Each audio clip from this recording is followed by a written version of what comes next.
In this video, we're going to take a ratio involving two quantities and turn it into an equation.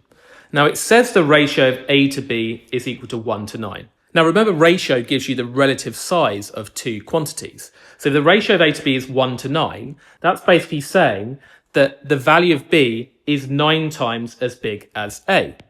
Because look, you can see this number for B is 9 times as big as the number for A. So for example, if A was 1, B would have to be 9. If A was 2, then B is 9 times bigger, so it would be 18, and so on.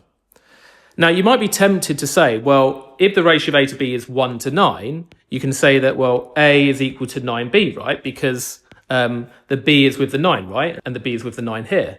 But that's not actually right. Can you see that if the ratio of A to B is 1 to 9, then B is bigger than A? Look, you can see that B is 9 times bigger than A.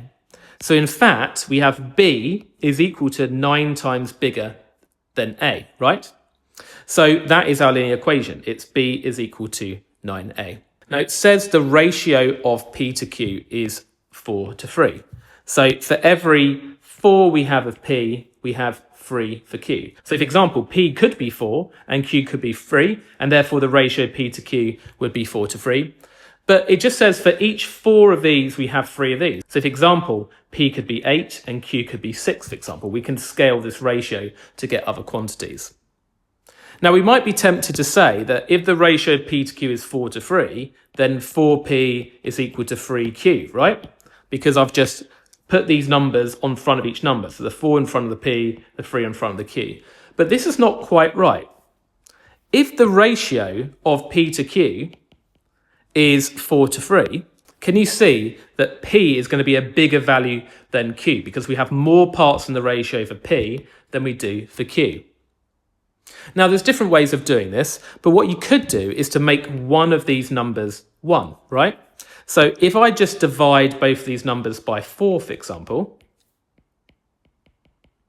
then the 4 becomes 1 because we made one of the parts 1 in that ratio, and 3 divided by 4 is 3/4, like that.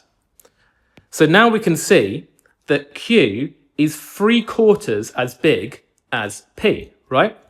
So if I put that as an equation, we said that Q is 3/4 as big as P.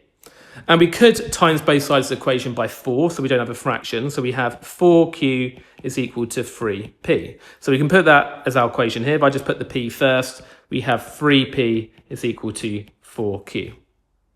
And that works, for example, if P was 4 and Q was 3, because 3 times P, 3 times 4 is 12, and 4 times Q is 4 times 3, which would also be 12. They would be equal. And in general, the quick way of doing it is that whatever these two numbers are here for P and Q, or A and B, or X and Y, or whatever, you just swap them around and put those numbers on front of those two variables. So the ratio of P to Q is 4 to 3. Then you swap those round, so the 3 comes first, and you have 3P is equal to 4Q, like that.